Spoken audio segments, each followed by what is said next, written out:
అంబిక పెళ్లికి ఒప్పుకోవడంతో ఇంట్లో అందరూ కూడా ఎంతగానో ఆనందపడిపోతూ ఉంటారు. ఇక వెంటనే విహారి వాళ్ళ తాతగారు శర్మగారికి ఫోన్ చేసి, శర్మగారు ఇందాక మా చిన్నమ్మాయి అంబికకు ఏవో సంబంధాలు ఉన్నాయని చెప్పారు కదా, వెంటనే రేపే మీరు ఆ సంబంధాలు తీసుకొని మా ఇంటికి వచ్చేయండి. మీరు తీసుకువచ్చిన మంచి సంబంధాల్లో ఒకదాన్ని సెలెక్ట్ చేసి మా అంబికకు ఎంత త్వరగా వీలైతే అంత త్వరగా పెళ్లి జరిపించేస్తామని చెప్పి విహారి వాళ్ళ తాతగారు అనగానే, శర్మ గారు అలాగే అండి, రేపే నేను కొంతమంది అబ్బాయిల ఫోటోలు తీసుకొని మీ దగ్గరికి వస్తాను అని చెప్పి అంటూ ఉంటారు. ఇక దాంతో విహారి వాళ్ళ తాతయ్య ఆనందం చూసి ఇంట్లో వాళ్ళందరూ కూడా చాలా సంతోషంగా ఉంటారు.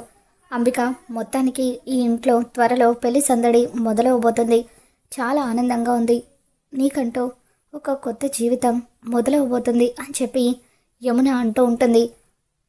అవునంబిక, ఇప్పటి వరకు నాన్న మేము ఎన్నో ప్రయత్నాలు చేసినా కూడా నువ్వు పెళ్ళికి ఒప్పుకోలేదు. నీ పెళ్ళిక మేము ఈ జన్మలో చూడలేమేమో అనుకున్నాము, కానీ మొత్తానికి నువ్వు పెళ్ళికి ఒప్పుకున్నందుకు మాకు చాలా సంతోషంగా ఉంది అని చెప్పి వస్తా అంటూ ఉంటుంది. పద్మాక్షి మాత్రం షాక్ అవుతూ ఉంటుంది. అంబిక, ఇప్పటి వరకు మేము ఎంత చెప్పినా పెళ్ళి చేసుకోనన్న నువ్వు ఇప్పుడు పెళ్ళికి ఒప్పుకోవడానికి కారణం ఏంటి అని చెప్పి అడుగుతూ ఉంటే, అప్పుడు అంబిక, ఏముందక్క, నా గురించి నాన్న బాధపడుతూ ఉంటే నేను కూడా చూడలేకపోతున్నాను, ఎక్కడ నా వల్ల నాన్న ఆరోగ్యం పాడవుతుందో ఏమో అన్న భయంతోనే నేను కూడా మొండి పట్టుదల వదిలేసి పెళ్ళికి ఒప్పుకున్నాను అని చెప్పి అంబిక అంటూ ఉంటుంది. మరోవైపు అంబిక ఇంట్లో వాళ్ళందరికీ పెళ్లి చేసుకుంటానని చెప్పేసిన తర్వాత గదిలో ఒంటరిగా ఉన్న లక్ష్మి దగ్గరికి అంబిక వస్తుంది. ఏ లక్ష్మి, వెళ్దాం పద అని అంటూ ఉంటే, ఎక్కడికమ్మా అని చెప్పి లక్ష్మి అంటూ ఉంటుంది. ఎక్కడికేంటి, రిజిస్ట్రేషన్ ఆఫీస్కి అని చెప్పి అంబిక అనడంతో, ఇప్పుడెందుకమ్మా అని లక్ష్మి అంటుంది. నేను పెళ్ళికి ఒప్పుకుంటే పెళ్లి చేసుకుంటానని ఇంట్లో వాళ్ళందరికీ చెప్తే నువ్వు నీ పేరు మీద ఉన్న ఆ 200 ఎకరాలు నా పేరు మీద రాస్తానని చెప్పావు కదా, ఇప్పుడే వెళ్ళి ఆ 200 ఎకరాలు నా పేరు మీద రిజిస్ట్రేషన్ చేపిద్దు కానీ పద అని చెప్పి అంబిక అంటూ ఉంటుంది. ఇక దాంతో లక్ష్మి, లేదమ్మా కుదరదు అని చెప్పి అంటూ ఉంటే, అదేంటని చెప్పి అంబిక అంటూ ఉంటుంది. నేను దత్తత కార్యక్రమాన్ని ఆపేస్తే మీరు కూడా పెళ్లి చేసుకుంటానని ఇంట్లో వాళ్ళందరికీ చెబుతానని అన్నారు, కానీ అలా చెప్పలేదు కదమ్మా, మరి మీరు అలా చెప్పనప్పుడు నేను చెప్పింది నేనెందుకు చెయ్యాలి? టిట్ ఫర్ టాట్ అంటే ఇదే, చెల్లుకు చెల్లు, మీరు చెప్పింది చేయలేదు కాబట్టి నేను కూడా చెప్పింది చేయను అని లక్ష్మి అంటూ ఉంటుంది. ఏంటే నాటకాలు ఆడుతున్నావా, పిచ్చి పిచ్చిగా ఉందా అని చెప్పి అంబిక అంటూ ఉంటుంది.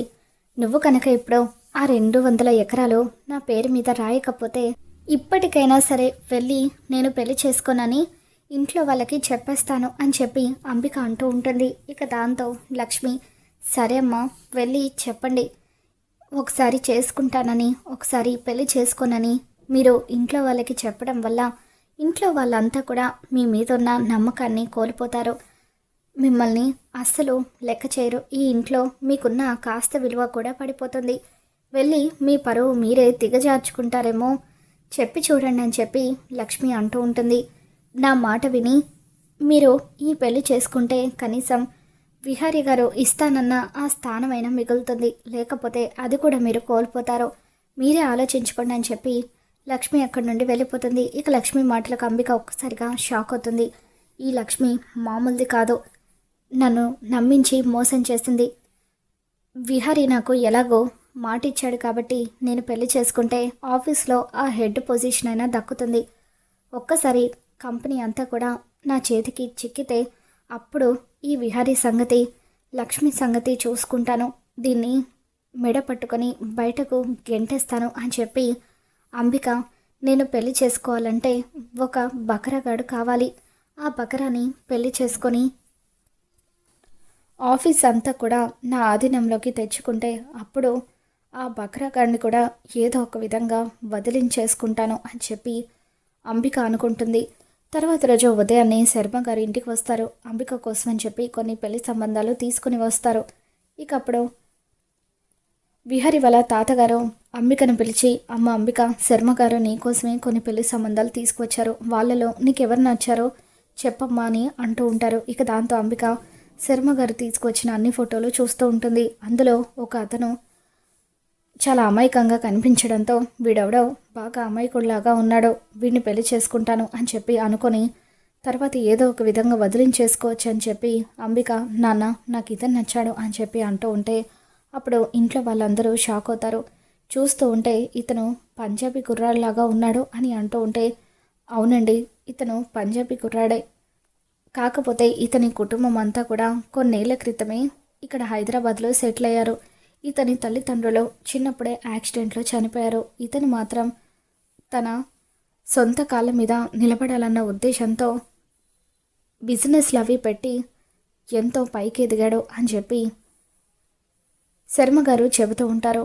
ఇక దాంతో అంబికకు అతను నచ్చాడు కాబట్టి అతనితో ఒకసారి మాట్లాడండి, ఒక మంచి రోజు చూసుకొని వీళ్ళకు పెళ్లి చూపులు, అలాగే పెళ్లి చూపులు కూడా ఇద్దరికీ నచ్చితే అప్పుడు పెళ్ళి కూడా త్వరగానే చేసేద్దామని చెప్పి అంబిక నాన్న అంటూ ఉంటారు. ఇక దాంతో అలాగే అండి, అబ్బాయితో ఒకసారి మాట్లాడిన తర్వాత కబుర్ చేస్తానని చెప్పి పంతులు గారు అక్కడి నుండి వెళ్ళిపోతారు. మొత్తానికి అంబికకు పెళ్ళి కుదిరిపోయింది అని చెప్పి ఇంట్లో వాళ్ళందరూ కూడా చాలా హ్యాపీగా ఫీల్ అవుతూ ఉంటారు.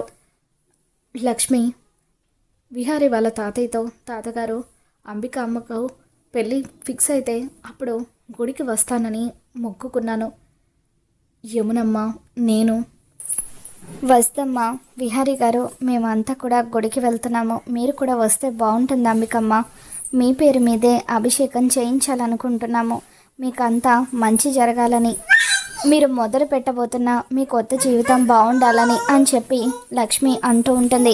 ఇక దాంతో అంబిక ఏం అవసరం లేదు, కావాలంటే ఆ పూజలేవో మీరే చేయించుకోండి, నేను రాను అని చెప్పి అంబిక లోపలికి వెళ్ళిపోతుంది.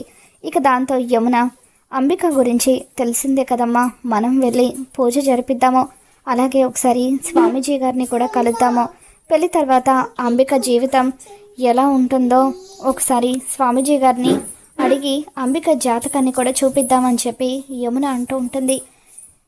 సహస్రని నువ్వు కూడా వస్తావా సహస్ర అని చెప్పి అంటూ ఉంటే లేదత్తయ్య నాకు కాస్త నీరసంగా ఉంది, నేను రెస్ట్ తీసుకుంటాను అని చెప్పి అంటూ ఉంటే అప్పుడు పద్మాక్షి నేను సహస్రకి తోడుగా ఉంటాను, మీరు వెళ్ళండి అని చెప్పి అంటూ ఉంటుంది.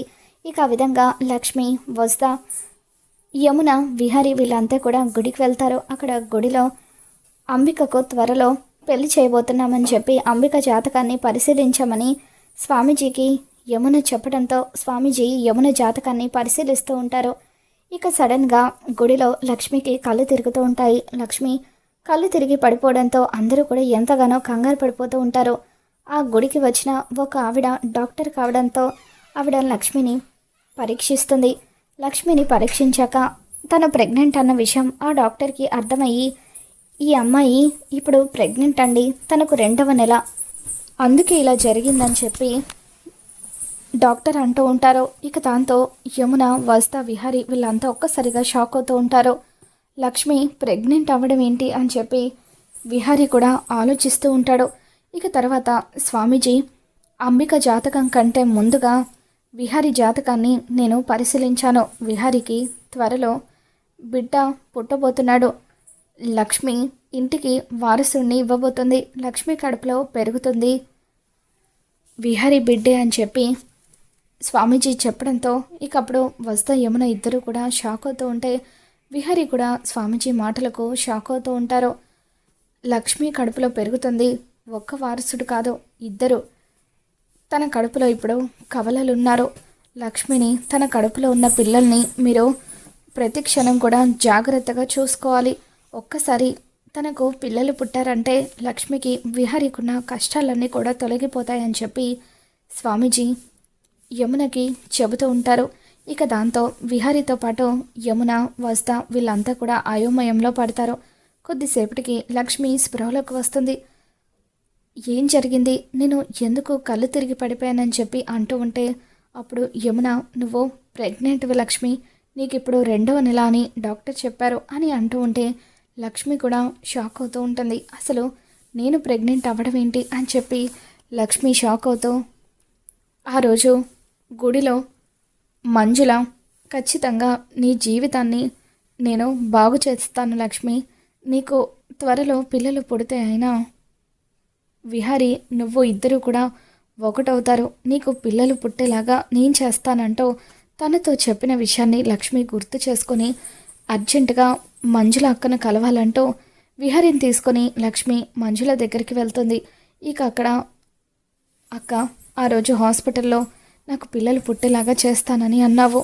ఏం చేసావో చెప్పక్క. ఇప్పుడు నేను ప్రెగ్నెంట్నని డాక్టర్ చెప్తున్నారు. దయచేసి ఏం చేసావో చెప్పక్క, నీకు దండం పెడతాను అని చెప్పి లక్ష్మి మంజులని బ్రతిమలాడుతూ ఉంటుంది.